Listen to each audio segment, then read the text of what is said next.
the end of the world? Yes, it is the end of the world. And it's also the beginning of a brand new, solid, juggalo world for us all to enjoy. What's up? Oh yeah! Hey. What is up? Whoop whoop! What the fuck is up, my fellow jugs? My name is Kyle, aka Keezy. And I'm Carver Law, y'all. He's throwing up the wicked clowns. So what's happening, man? Not much. Just life, man, working and shit. Still coming down a little bit off of that last show, having the homies over, talking about the gathering. That was pretty damn fun. Yeah, it was fun, kind of reliving some of those moments. We definitely should do a part 2 when we get around to it. But today we're not doing that. No, not a gathering day today. I mean, there's always time to gather. For sure. Don't get me wrong. But today we're talking. We want to run the whole fucking gamut. You know what I mean? We want to touch on all the fucking classics, not just the ICP albums. Not just the Joker's cards and the EPs. Right. So today we're going to be talking about another one of our favorite albums from the Psychopathic catalog, which is Psychopathics from Outer Space. Mm-hmm. And it came out around that time, that that peak, where being our age back then, being juggalos. I mean, there was a whirlwind of like ICP music. You had the Jekyll Brothers, and then shortly after that, they had released the Psychopathics from Outer Space. Yeah, and you also had Twiztid blowing up around that same time. Because Bizarre was already being hyped up. We'd already known about Bizarre and Bizarre. Yeah. Although, fun fact, I don't know if you recall, they weren't originally called Bizarre and Bizarre. I didn't know that. I don't remember it. I don't remember him mentioning that in the book at all. I could, Jux, correct me if I'm wrong, but I distinctly remember them promoting an album, and they said that they were each going to do like a solo album, I think, and the name of each album was like a coded like word scramble. One was Hickmig, and the other one was Isam. Really? And together, like, they spelled He's Coming, which is obviously for the six, relating to the Wraith.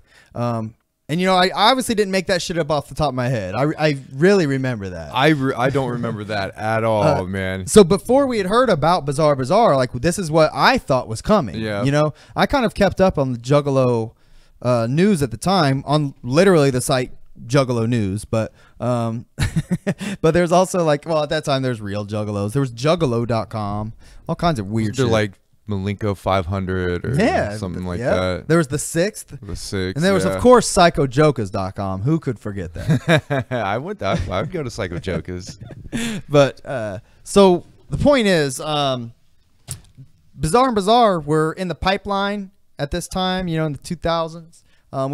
We're coming off the Jekyll Brothers high. ICP's in the limelight. They're fucking on WCW and shit, right? Yeah, that's what I was getting ready to say. Around this time, they were doing a lot of things, man. They had Twiztid, obviously blowing up. They were in WCW, running around with Vampiro, and I remember that, man. I forget what the clique was called in WCW. It was like Vampiro and some other people. Yeah, I don't remember. That they were rolling around with. I almost said the Brood. That was the other weirdos on WWE. Yeah, the vampires. Yeah. But they also, at this time, they had the Wicked Clowns from Outer Space tour. Yeah. Going on, and the debut of the very first gathering. Yes, good call. So all this shit was happening in like literally 99 and 2000, basically. Like huge years for ICP. Yeah. Like at the hugest of their careers at that time, obviously. I really, when I think back, 99 and 2000 are the most memorable years being a Juggalo to me. Obviously, the very early years, Sure. 97 was definitely a big year. But 99 and 2000, man, that was the top of the fucking hill. That was at the peak of the mountain for me. Yeah, I feel you, man. And then we just sat up there at that peak for a few more years. Yeah, it was great. It was definitely, yeah, you're right. That's a good metaphor. Like we were really at the top at that moment. And that's not to shit on any other eras of their careers, obviously, like we're saying, but that was without a doubt, I think it's undeniable that was their ICP's peak as far as like, not only their career, but creatively, musically, like the shit that they kind of, I don't know how much shit kind of fell into their lap or was great or, right place, right time, with Woodstock and shit like that too. The Gathering. Oh yeah, another good one, Woodstock. Yeah. Somebody made a comment on Reddit today. I saw that I wasn't sure that I agreed with it first. But what's up, Mark? Said he was feuding with the Filthy Animals in WCW at that time. I don't remember that. Yeah, I don't really.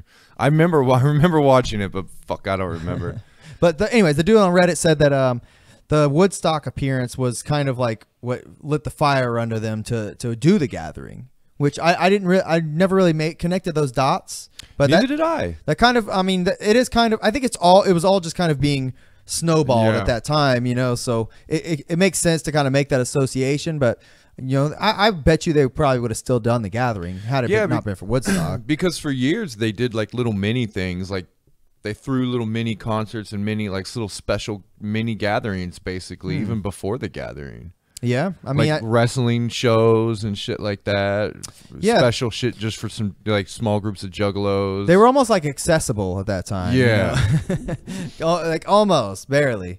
But yeah, the point is they had a lot of shit going off. So obviously Bizarre and Bizarre's in the pipeline, but then like they kind of just all of a sudden dropped Psychopathics from Outer Space and Dumpin on us. They literally dumped them on us. Yeah, it literally came out from outer space. They dumped them from outer space. And it was on Psychopathic. Yeah, absolutely. And I don't remember. I wasn't like following like their album releases super closely. It was just like, oh shit, here's an album. So I didn't know like when they were coming out or anything. But I remember Psychopathics from Outer Space. I remember being at Sean's house, and he had like faster internet than me at the time.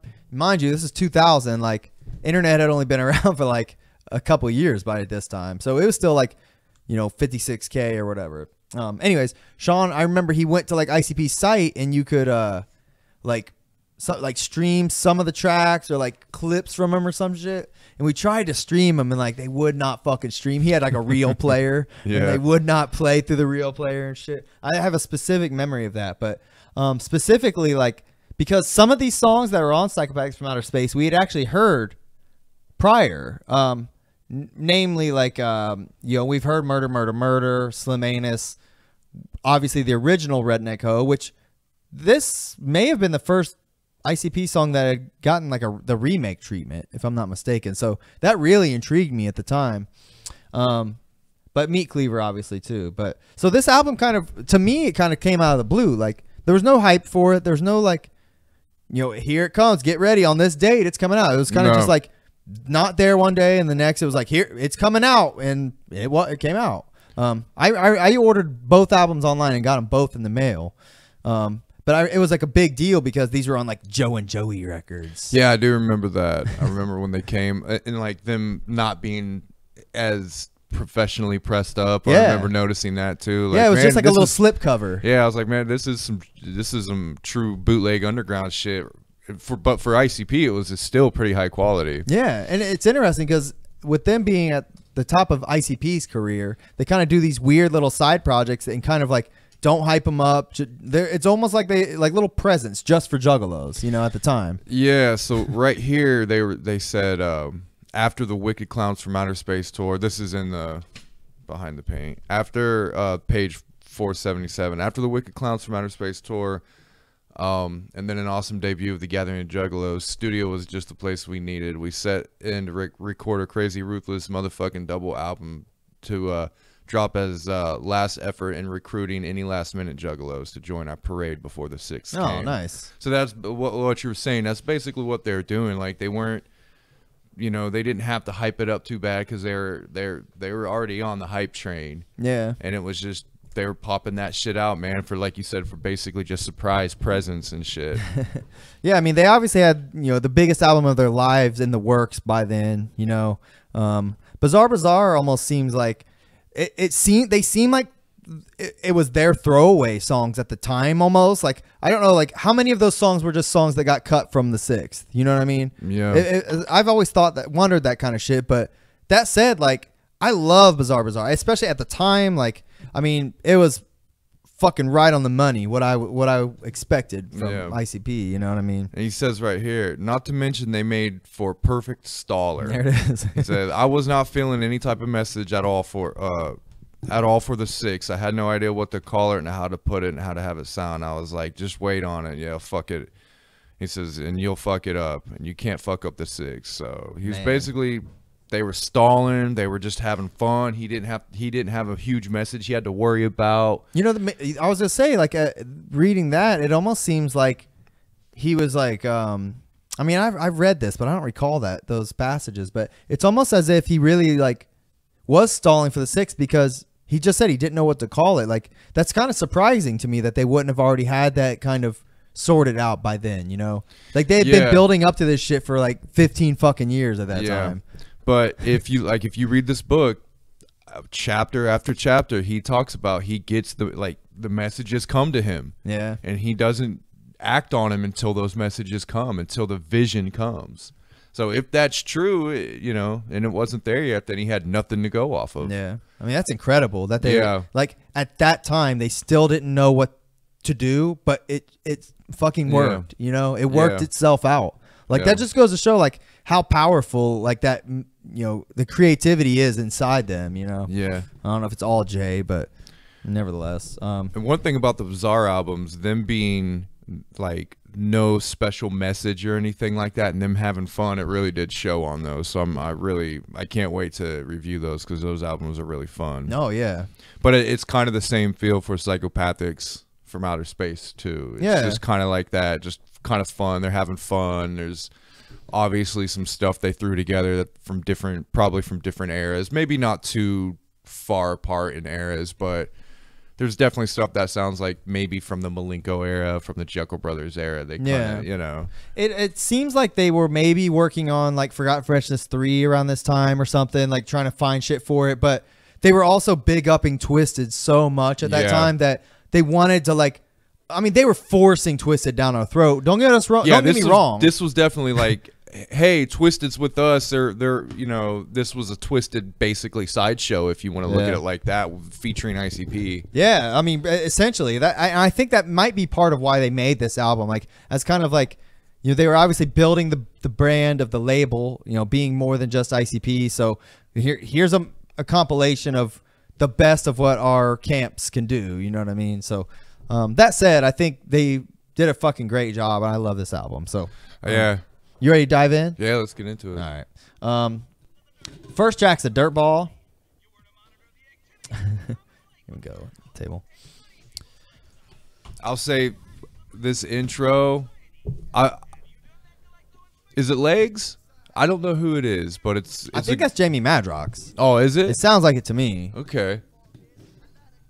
I didn't know. Either way, great intro. The concept of this song is great. I mean, this sounds like it could be on a Joker's card. Oh yeah, definitely. Dirtball has always been one of my favorite ICP songs. Yeah, I really love Dirtball. Like this song like came on like when I played. Sometimes I'll just like be like, Echo, play ICP or whatever. Like it randomly played Dirtball. I was like so happy one day it came on. I was like, this song is the shit. It's the point, you know. It's a perfect opening to this album too.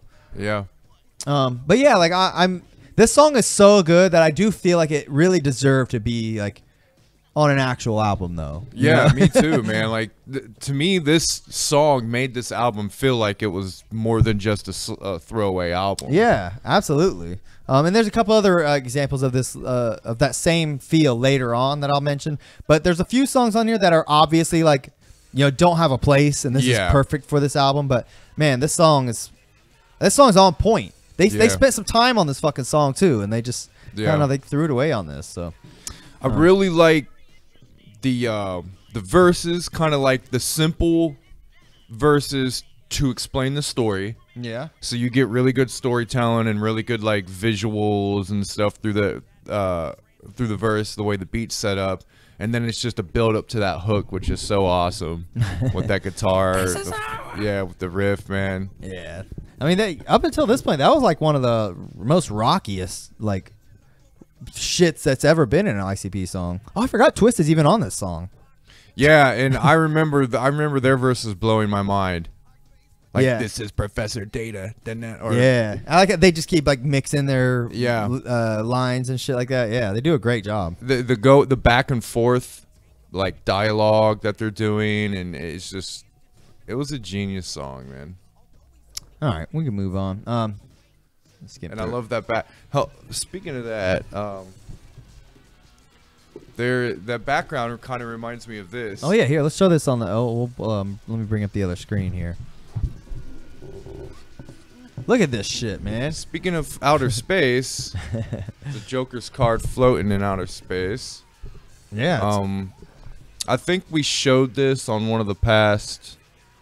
I think we when Ben was here, maybe on an episode. I think we actually showed that he posted it on like one of those gamer pages or something like that. Yeah. Anyways. So yeah, this is our buddy Ben. He made this. He painted that. Yeah. Our friend. He's been on this show. Yeah. He was on the Riddle Box episode. Yeah, he's on the Riddle Box episode. He's a talented artist. Yeah. He's a tattoo artist. I went to art school with him. We've done some shit, and I asked him. I was like, "Hey man, can you paint me something?" And he was like, "Can you draw me something?" And I was like, "Yeah, I'll draw you something. Can you paint me something?" He was like, "Yeah, what do you want?" I was like, "Man, I want a fucking Joker's card." Yeah. So yeah, he's good, man. He's been doing tattoos for many years, so he's really good with the color and the shading and shit like that. So shit's incredible. Yeah, look out. Hopefully he'll be making prints of these. Yeah, and we're going to encourage him to make more of them too. Yeah, I want him to do the whole Joker card line and some other shit, and start making prints of them. So hell yeah. Yep. That dude's fucking amazing. I mean, I've seen him improve so much over the years too. I mean, he's always been a really good artist, but like, it's nice when you like, it's incredible when you see someone go from being like a really, really fucking good artist to like why are you still my friend? You're too good. You know what I mean? Yeah. Like, and I felt like that, like even about your art and shit too. But you know, it's awesome. I love it. Yeah, I actually want to sit down with him and get some pointers on how to color and stuff, because he's better at coloring than I am for sure. I mean, I know I definitely got the line work, but I want to see how he does, how he paints. I want to see him do. You know, he said he would show me, so maybe I could start doing some shit too, me and him, and making prints, and we'll see what pops off with that. That'd be fucking dope, man. There's so many like cool Juggalo artists out there too. Like some of these pages I've been following, like I keep seeing people post like their Juggalo art. It's really amazing. Like there's a lot of talented Juggalos out there. I really like to have like at the gatherings almost like a con type of feel, where like Juggalo artists can have like a space where you can almost come and it's like a con where we can do sketches and draw shit there, and you know, for people and stuff like that. That'd be so sweet. Selling art and shit. They should like foster that more. You know? Yeah, because there's definitely a big art culture in the Juggalo culture. That's awesome. Yeah. All right, man. So we already the song was already playing, but we weren't discussing it. Song "Murder, Murder, Murder." This was on the original. Most Tasteless. Most Tasteless, yeah. Mm-hmm. Okay. So we had already. Well, I don't know. I can speak for myself, but I had the original Most Tasteless. I had heard this song prior to this album, and I really, really liked it. And I was very disappointed that it didn't end up on the re-release. If I'm not mistaken. That's probably why they released it on this. Yeah, like as far as like a horrorcore song, like this might be Twiztid's best. You know what I mean? It's just so like gritty and fucking like disgusting. You know what I mean? Like like the lyrics are really demented, like literally twisted. You know? Oh yeah, yeah. And I like the beat a lot to it. For me, the hook kind of doesn't hold up for me these days. Murder. Yeah. Yeah, I think the hooks, you know, it's not horrible. I can listen to it, but they could have done better. The verses and the beat is what really keeps me. Yeah. The hook kind of I trail off, but you know, this was originally a House of Crazy song. I think I heard that at one time. I don't remember, but ROC has a verse for this song. Like, there's a recorded version. I've heard it. It sounds like it, man. His verse wasn't that great. Yeah. I know. What did you think about ROC overall? Was you ever a fan? No, like I tried, I really did. Yeah. I gave him a fair shake, but like he's just not that good to me. Yeah. I liked him in House of Crazies. Like when I go back and listen to House of Crazy shit. Yeah, I was gonna say because I remember it being really dope back he's then. like right on par with them. Yeah. Like honestly, like his voice is like really unique, so I like that. But anything I've ever heard from him rap wise, other than House of Crazies, has been very shitty, to be quite honest. But so I know he released some stuff on Magic Ninja, and I know a lot of people are saying like his shit's really good. So maybe he's better nowadays. I haven't checked him out, but maybe we'll check him out in the future and see what he sounds like. ROC, I know you're listening. Come on the show. Even though I just said you're shitty. There's a Method Man sample, and it started me. No, in this Murder? Yeah. Oh shit! I didn't know believe that. this is a Method Man sample. Okay. Like murder, like that. Murder. Yeah, I think that's Method Man. Oh, intriguing. Could be wrong. Intriguing. All right.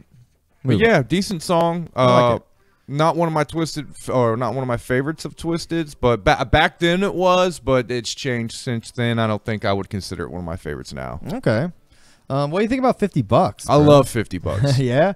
I fucking love this song. I love I wish there was more acoustic sounding ICP songs like this. I really like it when ICP does shit like this. Yeah, I fucking love it. Yeah, this song, it's kind of out of left field. Like, there's honestly not many ICP songs like it. I don't even know what else to compare it to. I would put it in the same like category as like Fat Sweaty Betty and Willy Bubba and shit. But but musically, like this one's like way cooler. Like I don't know what it is. Like, I don't know, man. It has its own little like feel to it. It's got like a. It's got the guitar. It's got like one of those kind of like high energy like simple rock feel, like kind of like a simple rock song. Yeah, maybe something from the 90s, like kind of like the grunge, like when like the grunge artists would use like more acoustic sounding stuff, like 7 Mayor 3, like that Cumbersome song, or something like that. You know what I mean? It's got like that feel to it. So, but I just think that guitar just elevates ICP to more of a band type feel. It's like almost like a folk song. Yeah, you know, it just reminds me of big band and not just like a rap group with like produced beats. Like they could actually perform this live and shit. And seeing as how they started doing acoustic performances, it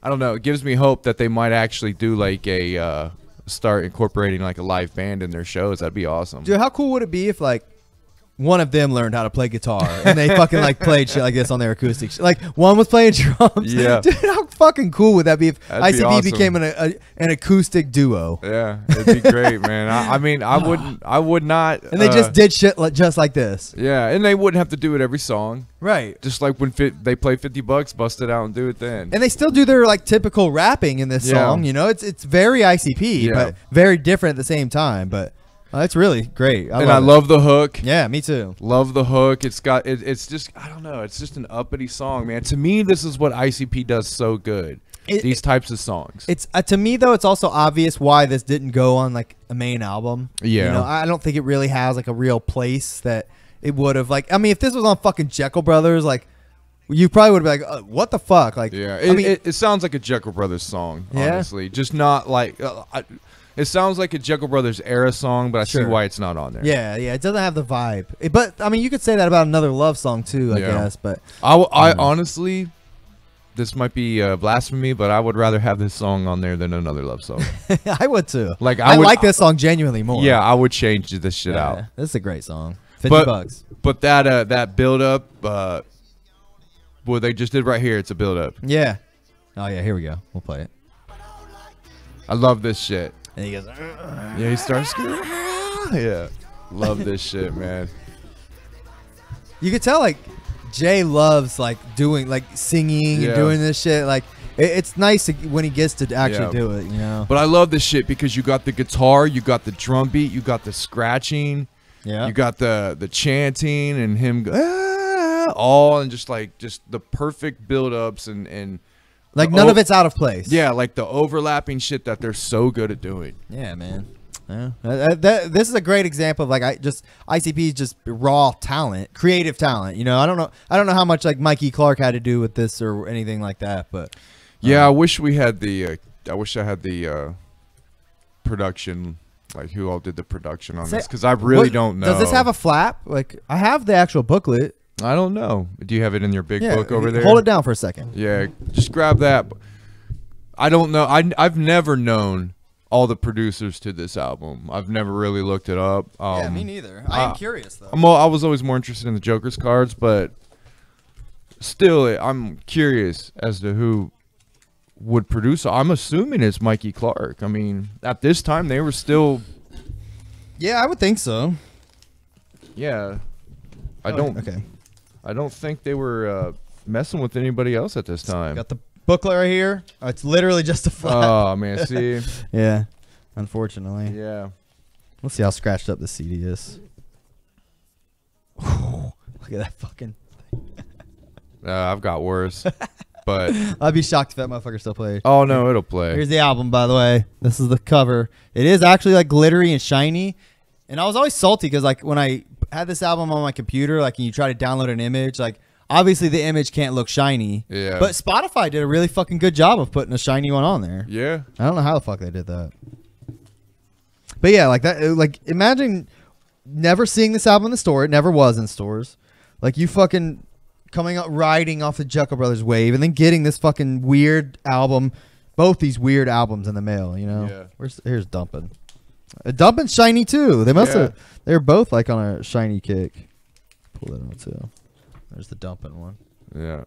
Dumpin. It's green, so it's gonna blend in with the background, but yeah. Anyways. All right. Man, I wish they would have released the production list on there. Yeah, I know. I mean, we could try looking up on Wikipedia, but what's the point? What's the point? I'm not too worried about. I would imagine it's got to be. I mean, obviously, there's Twiztid songs on here that's not, produced by Mikey Clark and shit, like several of these songs on here, I think were like this song in particular may have just been like a Mr. Bones song, like from back in the day. Because I know Twiztid were doing kind of like their, well, at least Madrox was kind of making like he made several solo songs. Yeah, this album probably spans from the early 90s when Twiztid was before they were with ICP, right? Yeah, I'm almost positive. Let me look at the track list. This is almost like just like a forgotten freshness with like not just ICP, all of them. Because this has obviously some of the best. Oh, it actually has several of the songs. Let's see, Murder, Murder, Murder, She Ain't Afraid, and Meat Cleaver were all three on the original Most Tasteless and all three nixed. So that's obviously why those ended up. But then Blam, Somebody's Dissing You, and Old School Pervert. Old School Pervert might have been, that even says Mr. Bones. Look at that. All three of those songs I think were pre-Twiztid. Huh. But anyways, Blam though, I really like this song. Like, is Blam Mr. Bones? I think so. It says Twiztid though. I don't think Monoxide's on it. Let me see. Yeah, it's just Madrox. I remember liking this song a lot. I like the beat. It kind of reminded me of an old school hip hop beat. Yeah. You know what? I always hated the beat. Like really? All these like old Twiztid songs that had this like the old timey like, jazzy shit. I hate that shit. So like I always hated that shit, but I love his like he spits on this song. Yeah, I've always loved this beat, man. It's got that East Coast jazzy feel. I hate. Oh, you know what it is? It's the trumpets, dude. I fucking hate trumpets in songs. God, I hate trumpets. If you have trumpets in your hip hop beat, I don't like it. It's as simple as that. I don't know what it is. It's just I think it just doesn't sound. It just doesn't please my ears. Yeah.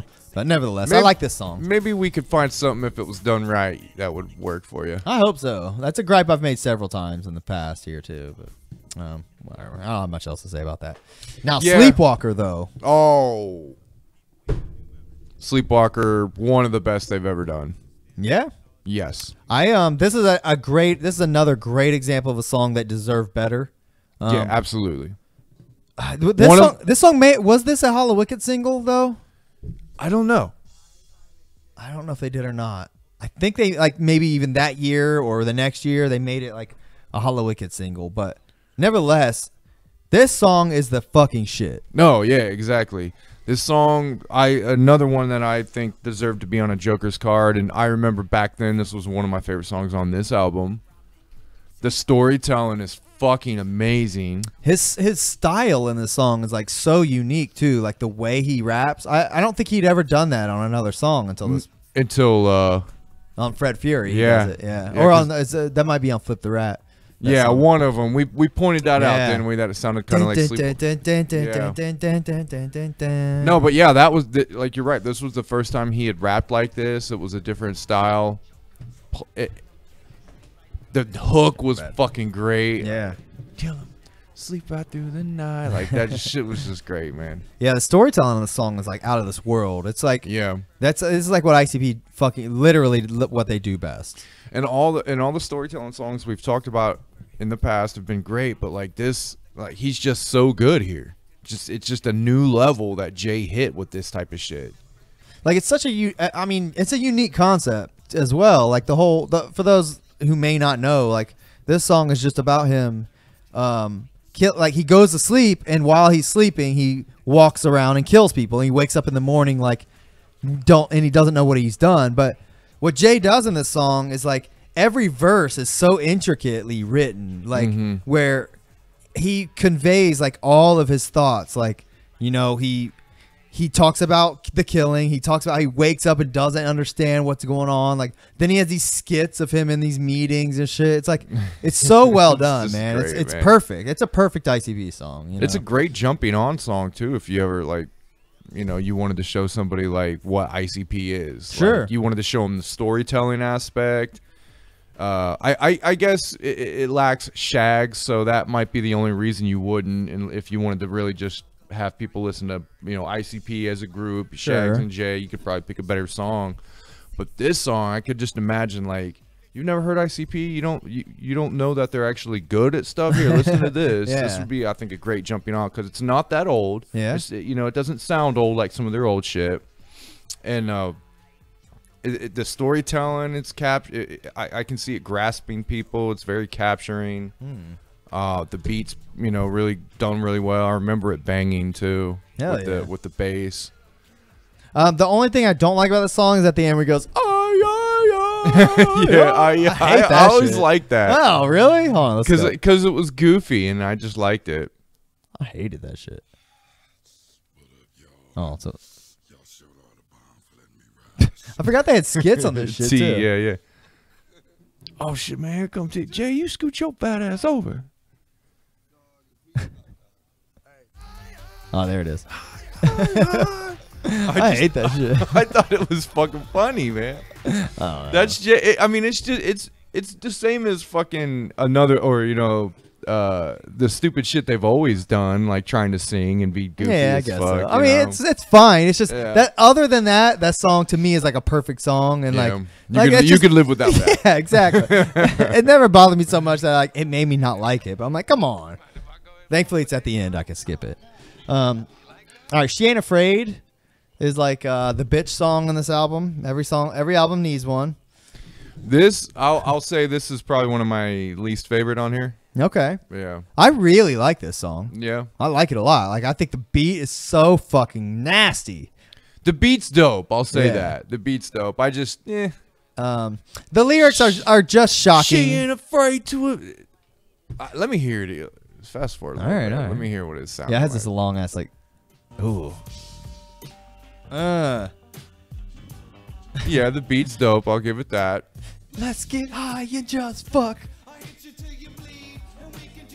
I love that shit. I mean, the lyrics are nothing to like write home about, but yeah, I think to me it was just to come and get my voice tweak. To me, it was just basic. You know, I think that's what I thought back then. To me, it sounded pretty good to me now, but I remember back then just going, this is just basic. I'll give you that the hook is pretty like lame. Like, she ain't afraid to admit she likes dick. Like this is a good song to show somebody if you just want to show them like how gross a song can be. Yeah. I think I remember Sean liking this a lot. Yeah, I think he did. I don't know. I don't know. It was just their sex shit never really just Yeah. you know just ICP Twisted sex song. It was like whatever. It was always hit or miss for me. Yeah. Like I love like Lil Something Something, and I don't know some of the other ones ICP have done, but this song I think is a good one. But I can get why you wouldn't. Yeah. I mean, I haven't listened to it in years, so it's actually sounding kind of cool to me nowadays. I'm giving it another shot, man. It said shake. So Slim Anus, which is interesting. Spotify bills it as Insane Clown Posse and Jamie Madrox. Oh no, we didn't have nothing to do with it. Yeah, right. We were forced to. No, that's what they, he forced us, so we're gonna kick us off the label. Oh. God damn it. Well, this song, I mean, at the time it was fucking cool and hilarious, but like I'm so over it. Honestly, yeah. It was done really well though. It was done well. That, man. I'll say this though, like especially back in the day, I was so on the fucking Eminem train, like at this time, and I like this song, Nothing But a Bitch Thanks so much, that like I literally every time I hear the real song, this is all I can remember. Oh yeah, me too. Like these lyrics trump the real Eminem lyrics, you know. When I want to hear this the Eminem's version, I would rather listen to this. Yeah, me too. It's just funnier. I would too, but yeah, it's so fucking retarded, but Yeah. well, it's fine, you know. I mean, they fucking took his song and they fucking shit on him with this, man. Like, I don't care. Eminem is definitely a fucking great rapper, and he's all serious and crazy and battle crazy, but like, just them clowning fucking shit on him with this song, man. It was so fucking funny. Slim Anus, you're damn right, Slim Anus. At least I don't get fucked in mine like you two little flaming faggots. Yep. That's fine. I pinched his ass. He winked at me. Just the stupid shit he says, man. All right. It was funny. This is my favorite song on the album. Really? Yeah. Dead End with Ice-T. Interesting. To me, like this song's always like to me is another great example of like how fucking good ICP can write.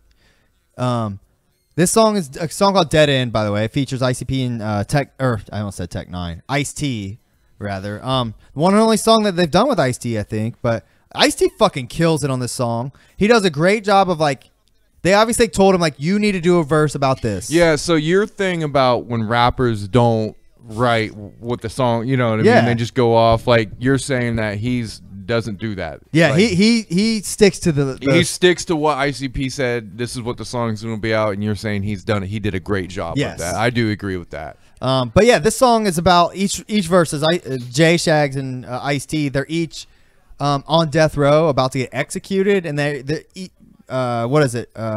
Hanging, electric chair, firing squad. Firing squad. Yeah. So each one's like just talking about the moments up until they get killed, and their verses end with each of them getting killed.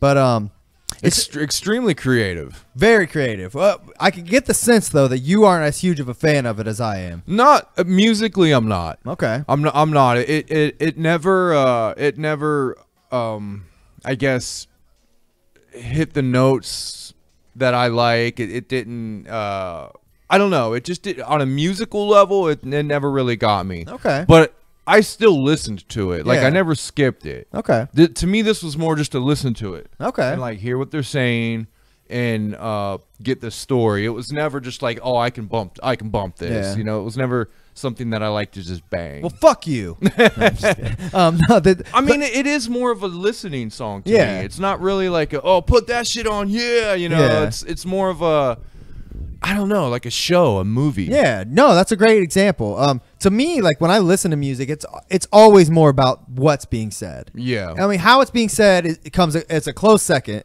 but what's being said is always like what I find impressive, like the creative writing process. Yeah, you know what I mean? I give it that. This was very well written. It's just the flows and stuff like that aren't as crispy, I think, as some of, as what I expect in like from ICP back then. I could see this song being a Jekyll Brothers cutting room floor song. Yeah.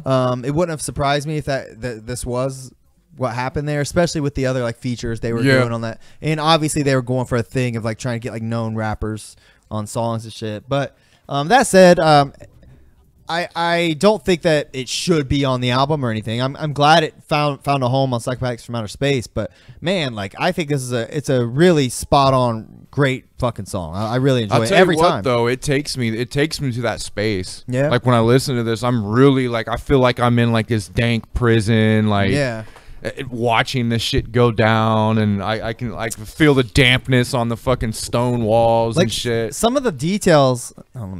Yeah, this song is like a grimy truth that like people don't really want to like pay attention to. Yeah. You know what I mean? It's got that truth that's just a little hard to swallow. He says something. Shaq says something during his verse about like about Jay too, which is pretty cool. Like.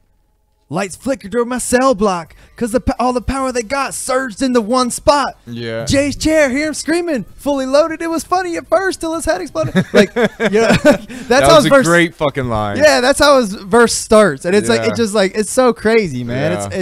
It's really I love it, man. I don't know. It's the writing and the fucking back and forth and just the story is really great in this song. I'll give it that. One of the best written songs on here. I agree. All right, so Redneck Ho 99, this is a classic to me. Yeah. I 100% like this better than the original. Yeah, I mean, original obviously is a classic, but this is just takes it to the next level. Yeah. They add shit to it. The production's tighter. Oh, I love the like. Yeah. I love Which I think is harmonica. Oh yeah, it is. Yeah, it's harmonica. Oh yeah. So more like. Yeah. Oh, it sounds like it's a harmonica. It's not in C. It's like I know the harmonica you plays in key of C. This is like probably a lower key or some shit. But if I knew where my harmonica was, I'd try to bust it out. Oh, can't do it. Yeah, they fucking tore it up on this one. The flow is so much better. Oh, they yeah. add funnier shit. It's just the package is so much tighter in this one.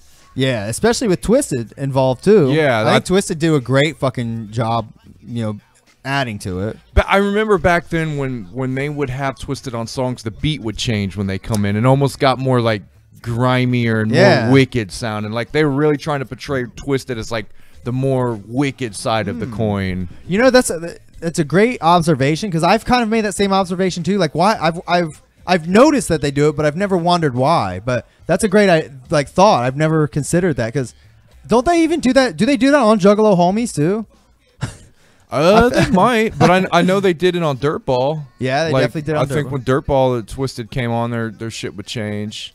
Yeah, there's several songs. Where they do it. There's shit on Bizarre where they do it too. Yeah. Yeah, there's a couple Bizarre songs, or at least one where Twiztid comes on, the beat changes. That's so weird. Yeah. Almost, They wanted to set them aside. It seems like we want you to be on our song, but we're going to give you your own space for it. it's like your own little miniature song in our song. Yeah, and it worked fucking well because it did set them apart, but also, you know, like, oh shit, these guys are down, but man, they're different. Yeah, that's a great point. It's interesting that they do that because I don't know very many other artists that really do shit like that where they change the beat explicitly for another artist. What up, Dylan? Dylan's checking us out. He's listening live. Oh, hell yeah. What's up, Dylan? Homie Dylan. But yeah, Redneck Ho 99. It's a great song. I love it. Always have. Always will. Yeah. Oh, yeah, yeah. I'm waiting on to see where that beat comes. That beat change comes in. I think, let's see. Oh, hold on. Yeah, see? Yep. There it goes. Oh, that chooser. Fuck it. Yep, there it is. And so weird. This verse is dope. Like one of the dopest Twiztid features I remember. She milked the cow. That's hanging all out. Yeah, that's just dope. All right. Hey there, pretty. All right. Whatever. We'll move on. Yeah, great song though. Somebody's dissing. This is probably my least favorite song on the album. Personally, I remember liking it back then. Wasn't my favorite, but I remember them flowing. They flow like motherfuckers in this song, though. They do. I don't know what it is. It's just the old sound to it. It's not for me. The beat's a little clunky. I don't think it necessarily, to me, has like an old sound, like it sounds like an old-timey thing. It just, the production's not quite there. Maybe that's what it is. Like if this was a bigger... I feel like the sample, though, sounds like it's from like a 70s like kung fu movie or something. Yeah, there's like a...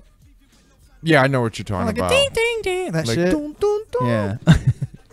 I don't know. See, you're not in that. I like that type of shit. I like old school samples. I like different instruments. I Yeah. like all that. I like that shit. I want bland, boring, shitty. No, but I can see what you're saying. beats. That shit makes it sound bland and boring Yeah. to you, right? Yeah, pretty much. Yeah. Yeah, just it does not like strike me at all. Like it's very forgettable, you know. Anything they would have written to this beat would have been boring Yeah. to me.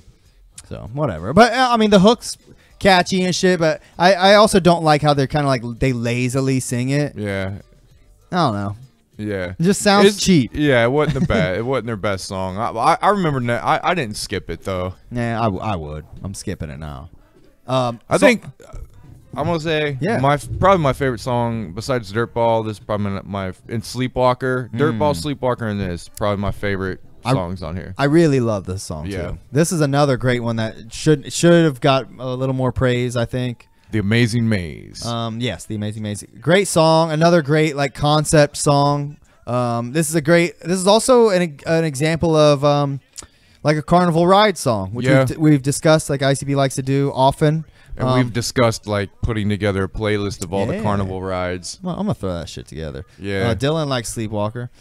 He said, isn't this the same beat samples on Jumpsteady's album? I'm guessing he's talking about somebody dissing you. I don't recall. Oh, I don't know. It's been a while since I listened to Jumpsteady's album. Yeah, maybe we should do that one. Ah, yeah, sure. I'd be Yeah. down with that. It's the Chaos Theory. Yeah, That's I mean, the only song I remember. I haven't listened to those albums years. All I remember is just a bunch of D&D references and through that fucking entire album. Like he's literally talking about die and fucking grabbing the swords from tombs and shit. Yeah.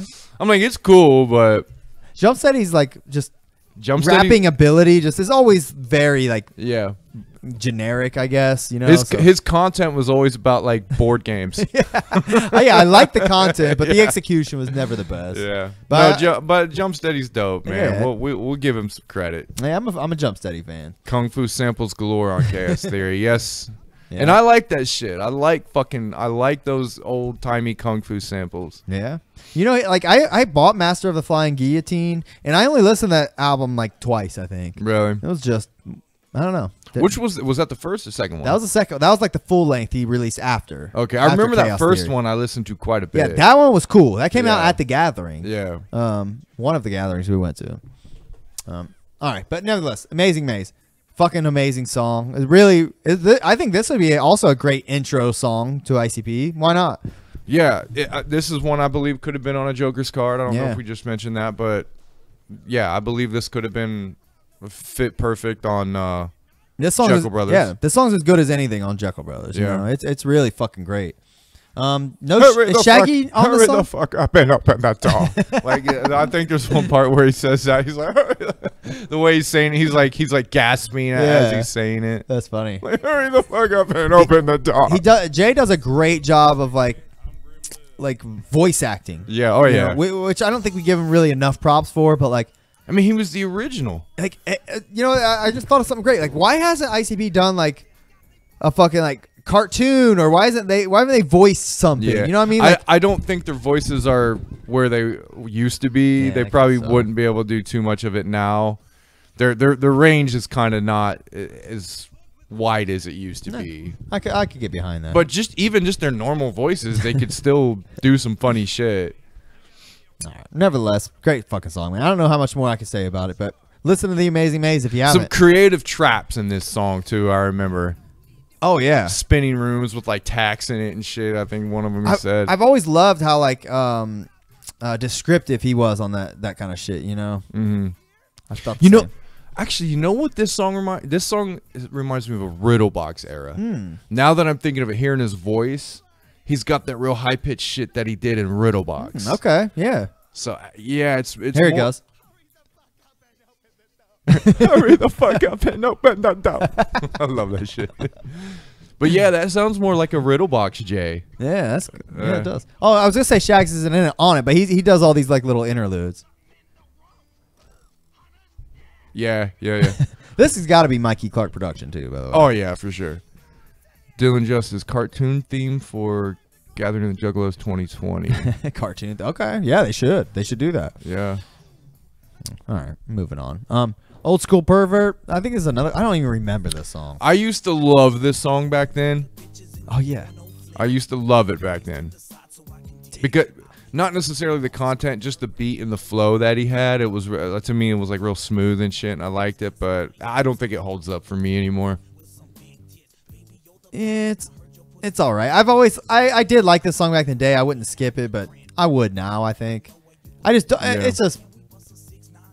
It's fine, you know. Yeah, I mean, it's there's nothing. It doesn't have replay value to me in this day and age. Yeah. Like I couldn't imagine replaying. Like the Amazing Maze, I can listen to that over and over. Yeah. I'll be Indiana Bones in the Temple of Pooh. I remember one of the most memorable lines of this song. And actually one of the most memorable, not the greatest song, but that's one of the most memorable lines that Jamie's ever said that I remember. But Indiana Bones in the Temple of Pooh. Yeah. For some reason, I've always remembered that and stuck with me, and I've like said it before, like many times. That's funny. I don't know. This song's okay, but watch my dick swell. if you're into some old as fuck Twiztid, you know, Doesn't he drop the N bomb in this song too? I think so. Yeah, not with a hard R, obviously, but Yeah, I always hated how Twiztid I know, used the man. N word. It makes me cringe every time. Same with Blaze. Yeah, I always thought Blaze had a pass, but nope, he's white. Yeah. You don't get a pass. This is their worst album, and that's saying so. Oh, fucking Tom Rancher again? Are you fucking kidding me? What the hell? We thought we lost this motherfucker, man. This is the God. worst album, and that's saying something. All right, Tom. It's Fuck not. off. It's not their best, but come on, man. It's not their worst. I don't know, man. Like, how can you hate on shit like classics such as Dirtball and Amazing Maze and Yeah. Sleepwalker, bro? Get fucked. This is their worst album. Have you heard? I mean, it sounds like he knows their albums. If Yeah, he's saying right. this is like their worst one. How the fuck would you know, Tom? You fucking piece of shit. Yeah, you're fucking. You're a Jugga hater, man. Definitely. Thanks. The last song on the album is Meat Cleaver. This was like a compilation song that ended the original Most Tasteless. It has Ice Be Twisted and Misery on it, which It's crazy. It has Misery on it. I know. Did Twisted and Misery hate each other? well, back in that time, like they were all touring together. Misery was on the label. Like this was like the first song that featured. Might be even be the only song that features all three groups. Yeah. Nevertheless, Jamie spits like a motherfucker on this song. I was just reminded of that. Yeah, but I really like this song a lot. Yeah, Jamie wasn't gonna let anybody. You phony Misery as the fifth Beatle. Yeah, you phony as the fifth Beatle. Man. It's a leader like a trooper what? It's in a stupid what? I remember the flows being really dope on this, but for some reason, the song never stuck with me. Yeah. I remember back in the day when I bought the original Most Tasteless from Record Connection, like this was one of the songs I would repeat because I was so like into ICP, you know, like way over the top into ICP at that time. So like this song and like First Day Out, really like I listened to the fuck out of those because they were ICP related. Yeah, you know, Twiztid says Fago and shit on that, but. Anyway. I will say the hook to this is not good. It was all right. Not a huge fan of it. Psychopathic. Misery, the red eye invasion, minority jumps in. Fuck off, Misery. Misery's verse is not good. Yeah, I don't like Sorry, Miz. I was never real huge into Misery. Yeah. I did have Para La Isla, because, again, I just had to have it. And he has a couple okay songs on it, but, man, he's not that great. And he goes like, why rap in Spanish on this song, bro? Like, no one's going to remember that I just shit. don't think he ever fit with... Definitely did. He never fit with Juggalo shit. I mean, he's more of like a normal rapper. Yeah. It's more of like... It was definitely a misstep on ICB's. Yeah, I mean, I guess they were trying to bring their homies on, and I get that. Yeah. And they weren't about to tell him, like, oh, you got to paint your face and do this and Right. that, because, Misery's a fucking gangster. And Well, that's probably why he got off the label. Because don't you remember that song that had the Hound Dogs beat Yeah. that came out after? Like, when they were beefing and shit? It had the Hound Dogs beat, but it was Misery, like, rapping on, like, horrorcore on it. Like, rapping, like, cutting people up and shit. I don't remember that. Yeah. No. Like, it was really weird. Like, He was trying to be horrorcore? yeah. But so that song was obviously originally intended for Misery. He wrote it, recorded that song, and then, like, they ended up like scrapping it, obviously, and then they used that beat for Twiztid. Huh. Yeah. Now you know. Dude, grow up. I don't like clown rap, but y'all are acting like it's forgotten freshness. So Tom does like forgotten freshness? Is that what he's saying there? Tom Rancher? He likes forgotten freshness. He doesn't like Psychopathics. So obviously a former juggalo of some sort. You seem to know these fucking album names. Misery can't even spell his name. What does that even mean? Dude, it's supposed to be, it's supposed to be crazy with the Z. Yeah, and like shit. Twiztid. Yeah. Twiztid. All right, man. That's it for Psychopathics from Outer Space. Then it plays some Twiztid. Get out of here. Get on out. Get up on out of here. Get on out of here. But no, man, good album. I have fond memories of that album. Listening to it with you like quite often, and you're like rolling around and shit. Oh yeah, In the old Jugga truck. Yes, sir. All right, so we also since Dumpin came out at the same time, we want to talk about that as well, but probably won't spend as much time on it because we're just gonna quickly fly through a few memories or favorite songs. There's not much to talk about Dumpin. I remember liking it. I thought it was so cool what they were doing. Yeah. Like, ICP and Twiztid and Misery, unfortunately, all on like famous beats. Even though I didn't know any of the beats back I didn't then. know many of them. Oh. I remember this one being one of my favorite songs, though. Oh, I like it too. I thought Jay went pretty hard on this album. He did. Yeah, like Jay Yeah. really. He's got the gangsta in him. Yeah. You know what I mean? This definitely seems like something they like always wanted to do. Yeah. You know. I guess that. What was that? Give me your fucking nuggets, bitch, or I'll punch your fucking face. The Golden Goldies shit. Yeah. Remember that? I guess that was like the predecessor to this shit, but that never seen the light of day until recently. But I remember you had downloading that like back in the day. yeah, like Real Juggalos leaked it. Yeah. They had an insider. But anyways, Dumpin'. This song is sweet. I will definitely have some nostalgia when we revisit this album. But there's a couple songs I remember I really loved. Skrilla Farilla. That was one of them. Like I loved this fucking song, dude. I do remember this beat. I can't remember.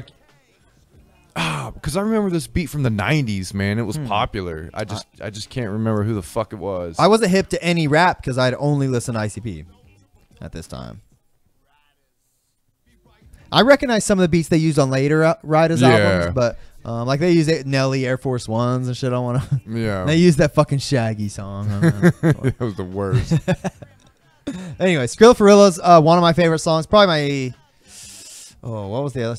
It's probably my favorite song on the album, to be honest. Yeah. I really like it a lot. I just love their flows on it. The rap. Are You Rydas?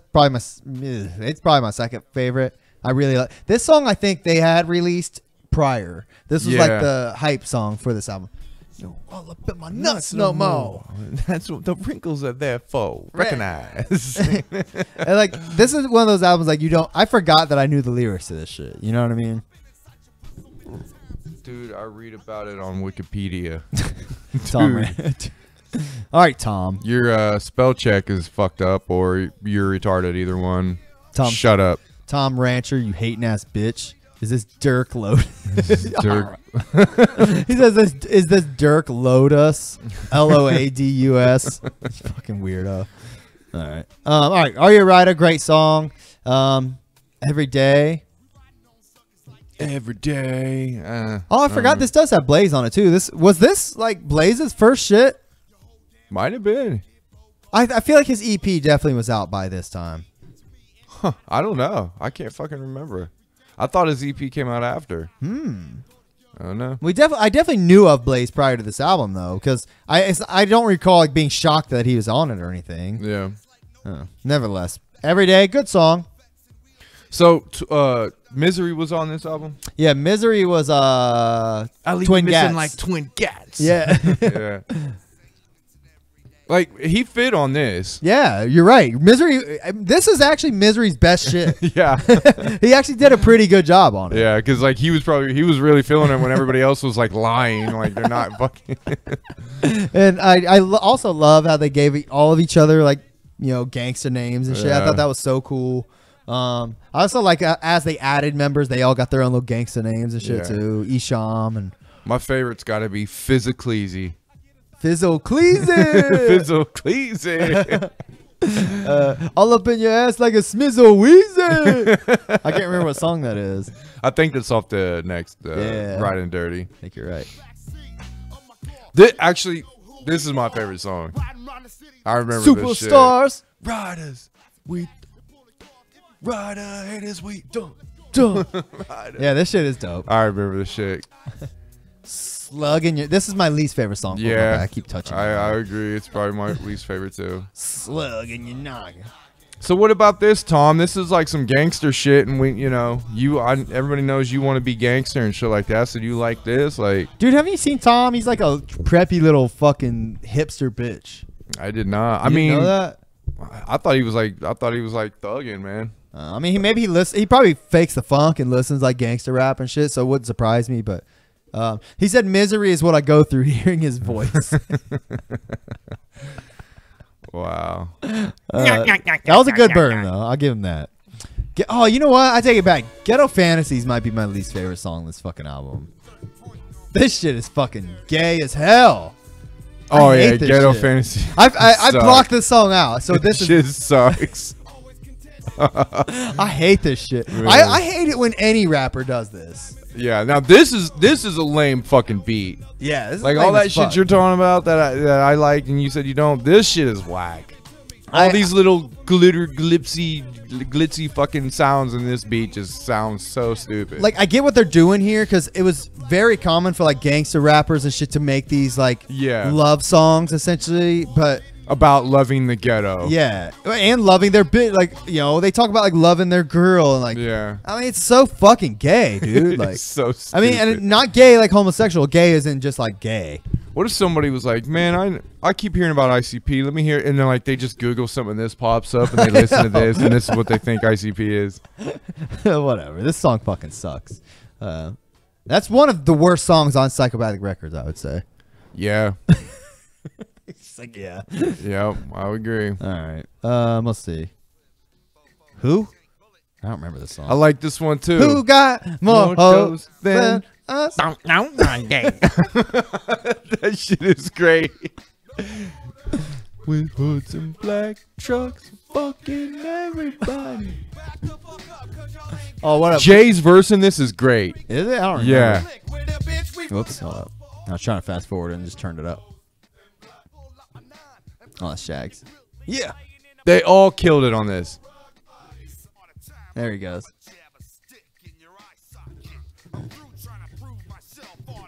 I'm the motherfucking shit. Bottom line. Yeah.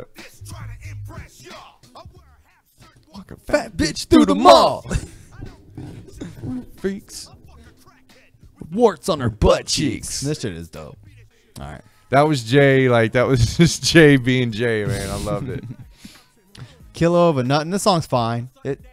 Never liked it. Yeah. It's like one of my least favorites on the album, but it's not fucking Ghetto Fantasies or Slugging Your Noggin. Now, Plug That Puss. It's probably one of my favorite songs too. I almost said probably my favorite song, but I forgot I already said that. Plug That Puss I really, really like. Yeah, I remember liking it. And like this is another example of like a sex song or whatever, but this one's just so ridiculous and like fucking grimy. Like it's just dope. Like the beat is tight, lyrics are tight. Yeah, the beat's probably my favorite part. The beat is tight. Hold on, some of these verse, I like how they like come in on their verse. Hold up. What was it? Gas. Oh, here it goes. Hold up. Nope, that wasn't it. Anyways, one of them, like as they come in, as they come in, they like play off of that. Plug that puss. They're like, Oh, Shags. He says, "Fuck yeah, hit it, but first you gotta douche." First you gotta douche. I've always remembered that. First you gotta douche. All right, whatever. Go away, Tom. Thanks, Chris. Get him the fuck out of here. All right, yeah, that's what's up. What up, Chris? Yeah, get y'all. Whoever's in the chat, talk shit to Tom Rancher. Tell that fucking bitch to get the fuck out of this Juggalo show. Well, you know what? It is an open platform. Like, oh yeah, that's true. You can stay and talk all your shit, but like, you ain't doing nothing. Be prepared. Be prepared to face the wrath of the Juggalos, Tom. We can't control them. I take back my call to arms. Let Tom speak his piece if that's how he feels. I'm glad he's listening, but fuck you, Tom. Yeah. Fuck out of here, Tom. Fuck out of here. Fuck off, Tom. Fuck off. All right. Back to crack. Back to crack. Oh, I can't. I actually like the verses in this one. It's probably my favorite. Like what they're saying. Yeah, they're talking about like getting back on drugs because their life is going in the shitter and shit. Yeah, this song's really dope. I think Jay's was my favorite on this one. Is that the hoop, bro? It was another one where Jay, I think, had the best verse. You know, one thing I love about the Rydas albums and the Lotus albums that is so unique to those albums is that like all the hooks, well, not all of them, a lot of the hooks are like they play off of each other. And, like one will come in, say one line. Like I love how they do that shit in this song especially. Like it's really dope. This Jay. Smoke this rock away.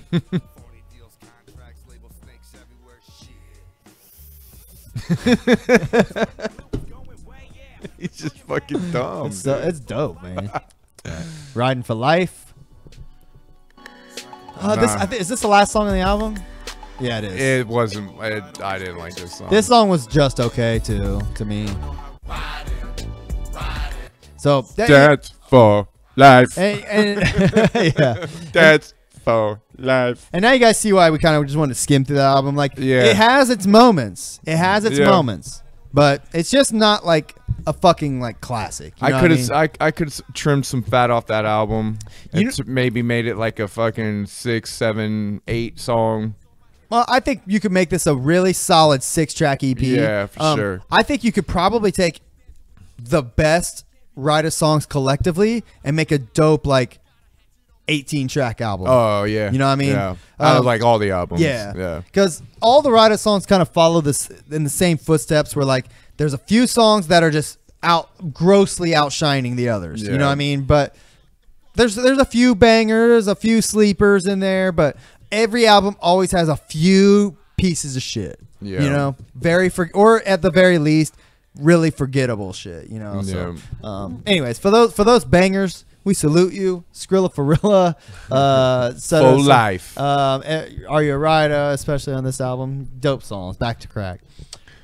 I will say, speaking of this Ryda shit and Twiztid, and the whole shit that's going on nowadays with Twiztid and ICP, like and the gang shit and the the FBI. Yeah.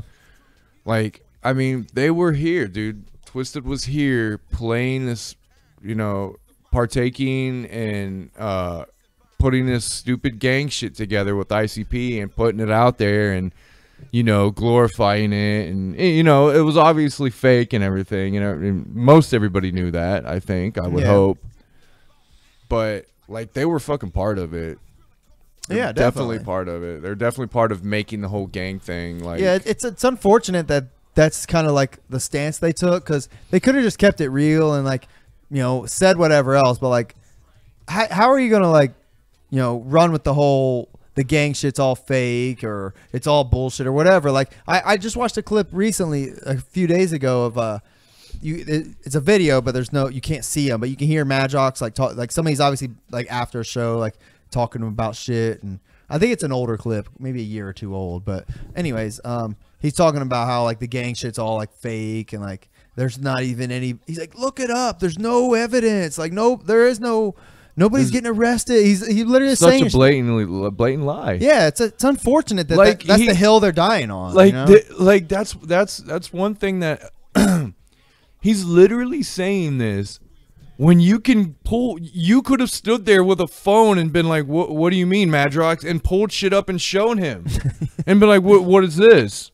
Like, you're basically saying something doesn't exist when it does exist. It's a complete blatant fucking lie. Yeah, it's literally fake news. Yeah, like the dude is like fake Juggalo news. He's either old and retarded and smoked himself stupid, or he's just lying and he thinks that the Juggalos he's talking to are stupid and they don't know any better.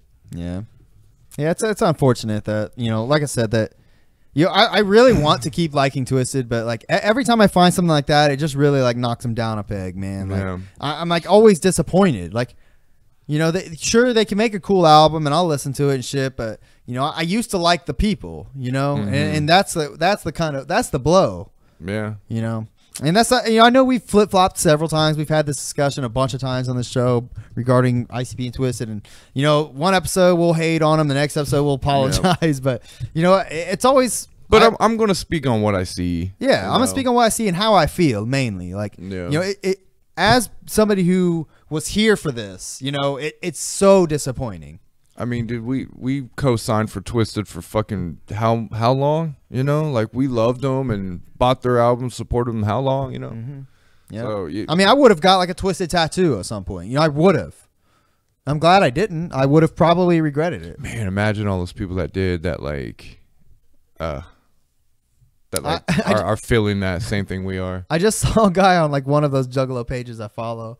He posts like a picture, just a selfie, and like he has a Twiztid tattoo like right across the front of his neck. And I think he's like proud of it, but you know, and kudos to him. But man, like I'm not one to like hate on tattoos. Like, get what you want. I mean, I got a fucking ICP tattoo right here. I got stupid video game tattoos. You know what I mean? Like tattoos aren't that meaningless or meaningful to me. Like I just get dumb shit. You know what I mean? Stuff I like. But if like to get that right across the front of your neck, like man, it's got to kind of suck at this time. Well, I'm just mainly talking about like you get a Twiztid tattoo and then they do that shit and it actually upsets you. Yeah, that would be unfortunate. And now you're like, well, fuck, you know. And I guess that could happen. I mean, if ICP really pisses me off, like maybe one day I'll regret getting it, but you know, I know why I got it and how I felt at the time, so I have no regrets, literally none at all. And I hope that stays. You know, I feel bad. I feel bad for anyone who does regret that. You know, it's kind of shitty. And then there was another thing just recently where they're doing the Lotus songs, Twiztid. Yeah, you heard about that? I wanted to talk about that. They were doing Lotus songs, and like I don't know about you, it doesn't bother me that much. I don't care. Yeah, I don't give a fuck that they're doing Lotus songs. I don't know. I'm torn because I think they, you know, it's just as much their songs as ICP's. You know, I get that, but it's almost blasphemous, like in the same sense, because it's just as much ICP's songs. You know, that's like them going like, how would you feel if they played like their shit from Homies and Dirtball and shit like that on tour? Like, would that bother you? I don't know. Even in the slightest? Or, I don't know. Like you hear. You know, like fucking they start singing Homies. To me, it's just like I don't go see them, so it doesn't matter to me. And if I hear about it, I'm just like, they're fake, so whatever. Yeah, I just go, play that shit all you want. You're fake, and you're not down with Juggalos anymore like you used to be, and everything you said is not real. So I think you're on the same page as most people who probably are like annoyed by it, but you just take the stance of like, it is obviously dumb, and I just don't care. Yeah, it's kind of like where you're going with it. If I heard Twiztid were doing ICP songs, I would be like, okay, yeah, whatever. Yeah, I mean, I get what you're saying.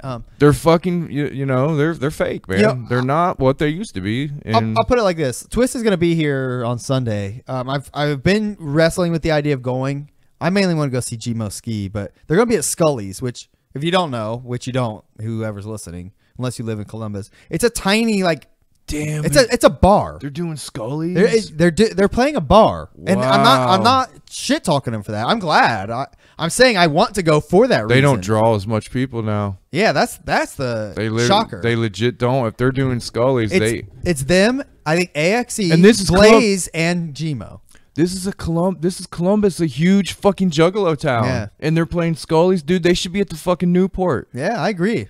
At the very least, Alrosa, you know? Yeah. But you know, then again, They like used to come and play the fucking Newport when it was just Twiztid. It didn't even have to be ICP. I know I went to a couple of those shows. It was crazy.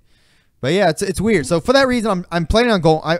I want to go. I'm not planning on it because if I got to work and wake up at 5 in the morning, I'm not going. But the point I'm trying to make that I'm building up to is that if I go and I see them play like Dark Lotus songs, it's not like I'm gonna be like, huh, and like turn my fucking back to them and shit. You know what I mean? Like, but I will kind of be like, don't get me wrong. If I'm there and I'm feeling it, I'd be like, all right, well, you know, bring it on. But I don't like it. I wish they wouldn't. Yeah. You know, I think they have enough shit of their own that it's just unnecessary, and it's a little bit almost like a slap in the face, I think, like to ICP to do that. Especially, you know, if it'd be one thing if they were doing their Twiztid set and Blaze came on stage with them and they did a few Dark Lotus songs, but them wearing the masks and shit, like I don't know if they're doing that, like really. Like, I don't know either. Saying they're Lotus and shit, like I don't like that. I really don't. Yeah, I mean, I guess the more you're talking about it, the more it is fucking fake and annoying. Yeah. What I mean, the only reason that I don't give a shit is because I will never You're go over to Twiztid. I'm never going to a Twiztid show again. Yeah. Like, but it also.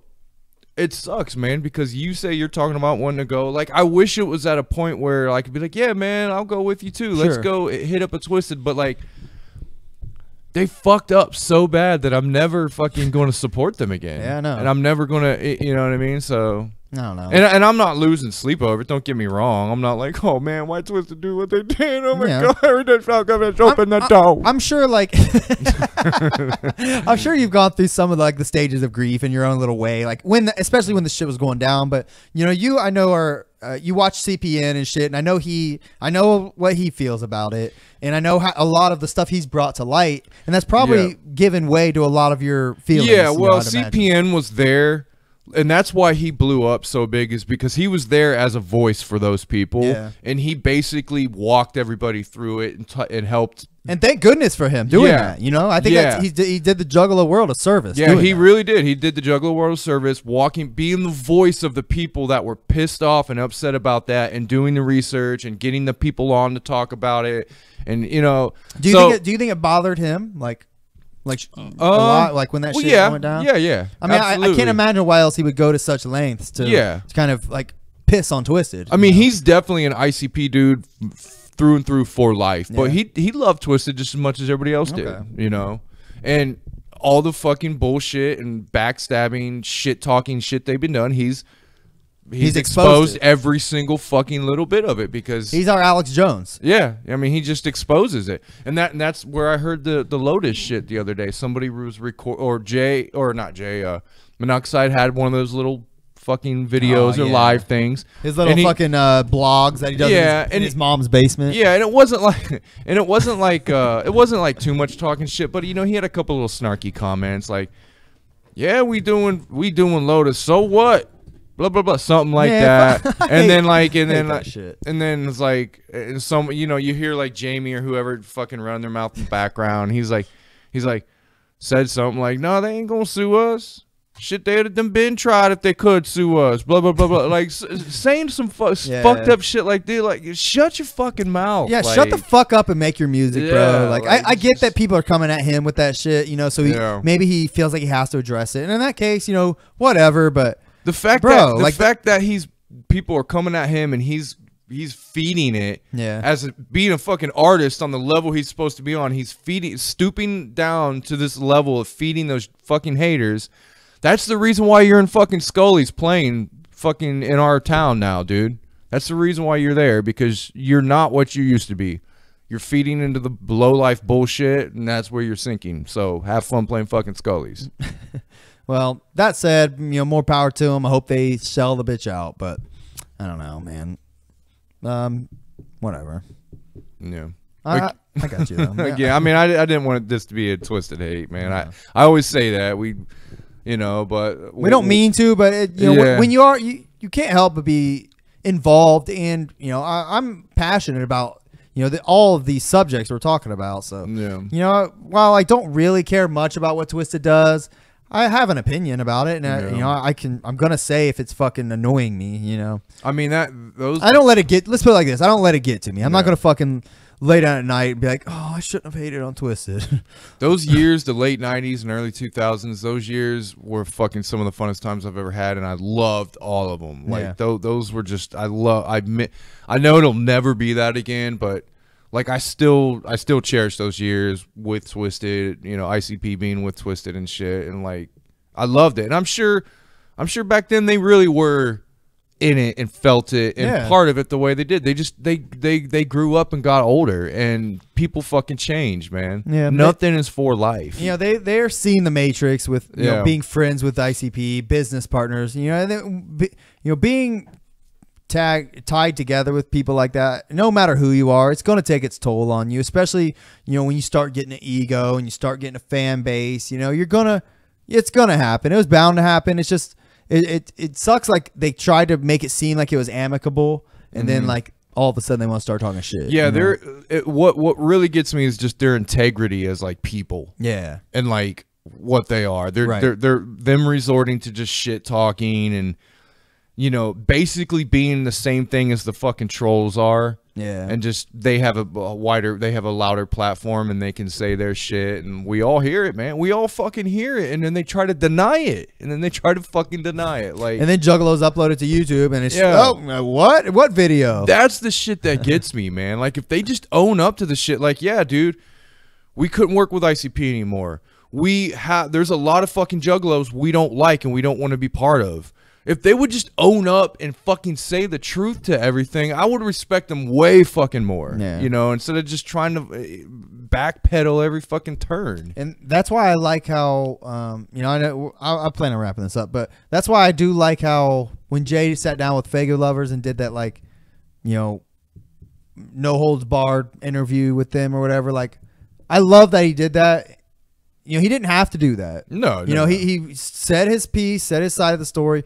Believe it or not, you know, that's up to you. But I don't think he really like did a lot of shit talking on Twiztid on there. He kind of like left the door open for potential like eventual, you know, what's the word I'm looking for? Like rekindling, I guess. But reconnection, reunion. Perfect. He it seemed like he kind of left that door open, and then like you said, you just keep hearing this you know, shitty stuff from Twiztid. The human beings, you know, Paul and Jamie, you know what I mean? Like it's obviously not like that, and it seems like Jay tried to do his best to, you know, do what he could there, but it's unfortunate that they didn't see it the same way, you know. Yeah. But just going back and listening to these albums with Twiztid on it and stuff like that, I mean, these were the albums that were building Twiztid to what they became and what we loved, and I guess that's why we're kind of on the tip of talking about it right now. And you know, we should eventually, you know, whenever do Twiztid albums like the old Most Tasteless Freak Show and Mirror and all that. Absolutely. I would love to do those, and then, you know, you'll get an idea maybe more from us, like the shit that we loved and why we loved them, you know, especially around those times. So we were there for all that shit, man. I had a few comments. Chris said Twiztid acts like Limp Bizkit now. I know, I got to move her. I watched the Nurgle Flex. I don't know who Chris Huff Sr. is. He's being a hater. I don't know who he's hating on. Dylan's making fun of, like, well, not making fun, but being funny and saying Twiztid lyrics. We've been living on the internet for too long, and we're responding to everything. I like that. It's funny. Yeah. All right. I think Christopher Wade said they're acting like too much like Limp Bizkit now, unfortunately. I don't know what he means by that. Whatever. Oh yeah, maybe know we're shit right here. Maybe just saying because they're doing rock rap. Yeah, rock rap. Yeah. For what it's worth, the new album wasn't terrible. You know, I've gone on record saying that, and I should listen to it again. I gave it a listen. I don't remember much of it, but I remember it actually like sounding pretty good. Yeah, so. Same. You still make good music. Yeah. You still rap good. We know you have talent. It just sucks you want to be dipshits. Yeah. But there's definitely... Maybe not dipshits. Douchebags? Well, that sounds good. There's definitely what? I'm sorry. I was going to say, yeah, there's definitely talented rappers that are assholes, so whatever. It's unfortunate. Yeah. All right, man. You ready to wrap it up? Yeah, man. We'll go ahead and shuffle the fuck up on out of here then. And slide it right back into the deck. Thanks for watching, y'all. We'll catch you next time on Deck One Del. Peace!